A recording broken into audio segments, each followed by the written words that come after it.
Morning, everyone. My name is Savita Kaur. Me and my team members are here to present our team project, which is on predicting the early stages of diabetic risk.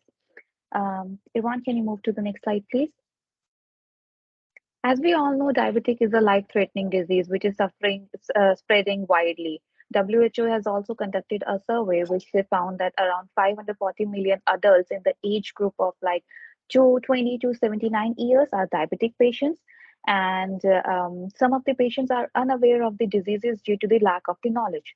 So there is no doubt that early diagnosis is possible through the proper assessment of all the symptoms and by taking precautions in advance. So can you just move to the next slide, please? So the scope of our project research is that we are working on the probability of predicting diabetes with the support of the data set which contains the data of diabetic patients. We have used the data set of around 520 instances, which is accumulated through the direct questionnaires from the diabetic hospital, which is located in the Bangladesh, and have analyzed it using the machine learning to find its the best accuracy. So that's all from my end. Now Rakshit will continue from here. Thank you, everyone. Thanks, Savita.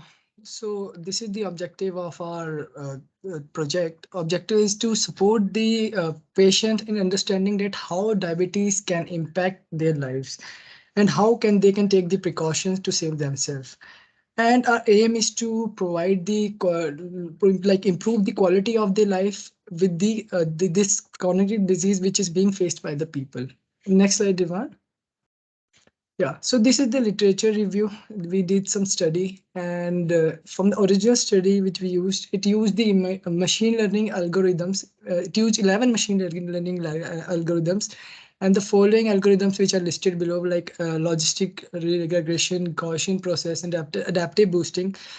And we use the artificial neural network to accurately classify the 98% of the cases. Thanks. From now here on, the Naga will take you through this part. Thank you. I will go with the description of our data set we selected. The data set we selected is a multivariate, and multivariate is like a study of multiple variables, a set of data, like factors you compare to the control or unchanging component of the experiment. Like variables will help you compare your findings with the control of what you are going to say to identify any changes or major occurrences or trends that may develop when we consider this data set, example like in diabetes. So if you want to measure the correlation between the like diabetes occurrence and also the symptoms of it. So this is, for example, like the data set it says this data set says this, and next slide we have 16 attributes in this, from age, sex, like male or female, like polyuria and polydipsia, and obesity, etc. What is polyuria? Polyuria is like a excess symptom of excessive urination, and polydipsia is like an symptom of excessive drinking. So like this, we have 16 attributes. So in the 16, how we are related, like we have converted the 16 into one, two, like yes or no. So we have converted this into a binary, and then we have made our analysis. So next slide, please.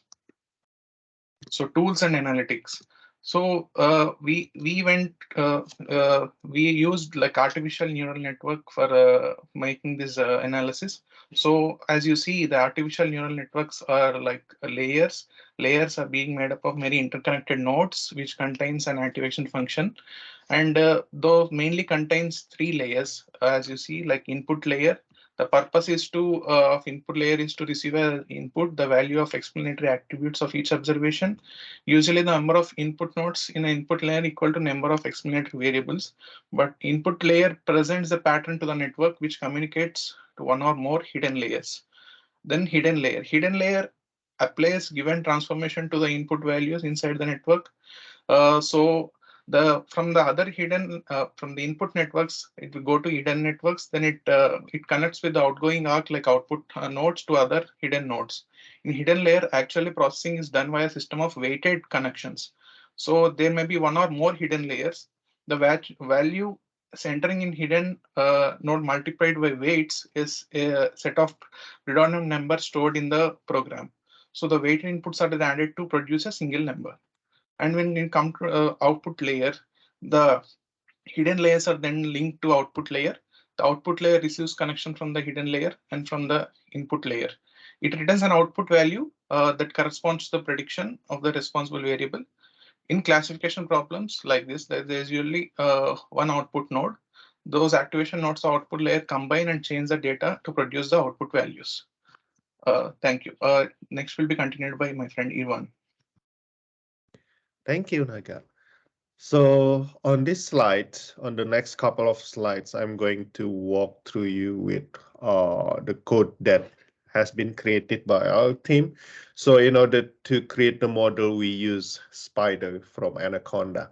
So yeah, so we first retrieve the data set, and then after the retrieval of the data set, we also transform the features. For example, in terms of gender, it consists two value, which are male and female, and we rename the column to male and we change the value to 1 when it's male. And for other features which consist of yes and no value, we convert yes to 1 and no to 0. And the last features, which is class. Class is actually used to identify whether that specific person has diabetes by saying the value is positive or negative, not having diabetes. But we convert this class to diabetes positive, where 1 is positive and 0 is negative.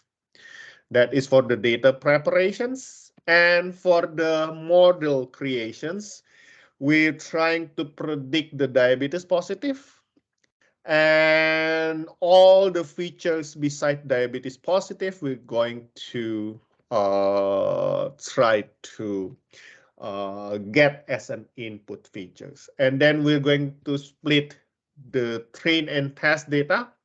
80% of the data will be used as training data and 20% will be used as test data.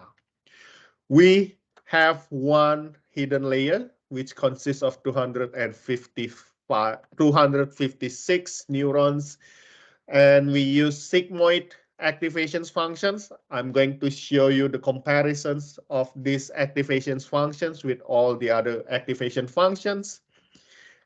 And since we have 16 features, the input dimensions is 16. And yeah, this is the code to fit the models. And the additional functions that we add here is the callback functions, which allow us to stop early before it reaches the maximum epoch of 150,000. So this is actually one of the optimizing that we did for these models, so that we don't spend the whole lot of time waiting for the epoch.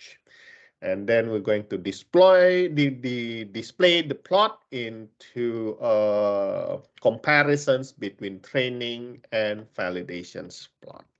So this is the training and validations plot of accuracy of sigmoid model. As we can see, the training and validations converge over time. We did 2 experiments, multiple experiments, and all of the experiments converge in time. However, when we try to change the activations functions using TANH, sometimes, occasionally, the accuracy drops either for the training data or the validations data. So due to this instability, we choose sigmoid functions.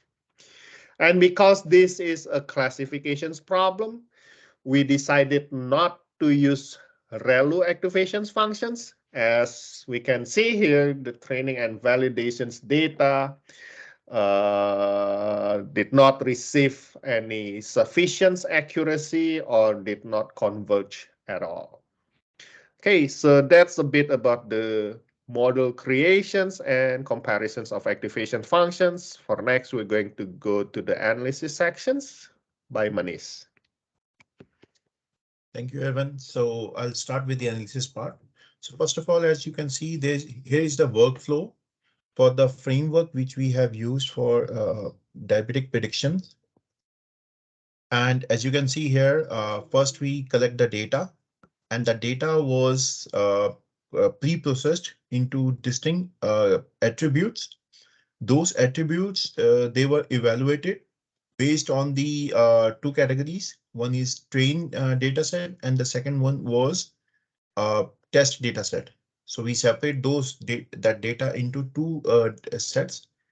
We use training data set to create the predictive machine learning model, which can help us to employ various machine learning methods, the methods which were discussed earlier. And then after applying those methods, we compare the performance, and that will I discuss in the next part.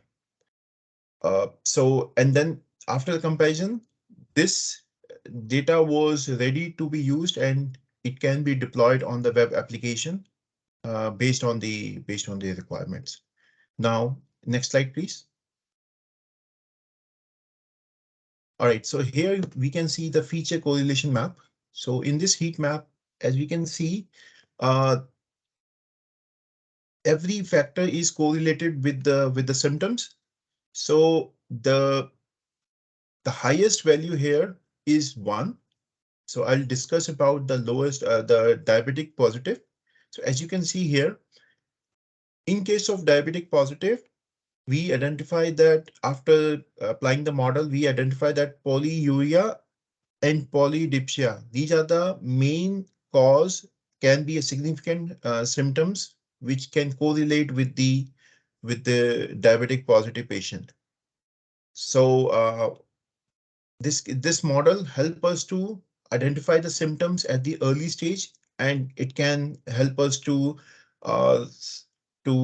assess the possibilities, like how predictable will it be for a patient to become positive in the later stage. Next slide, please.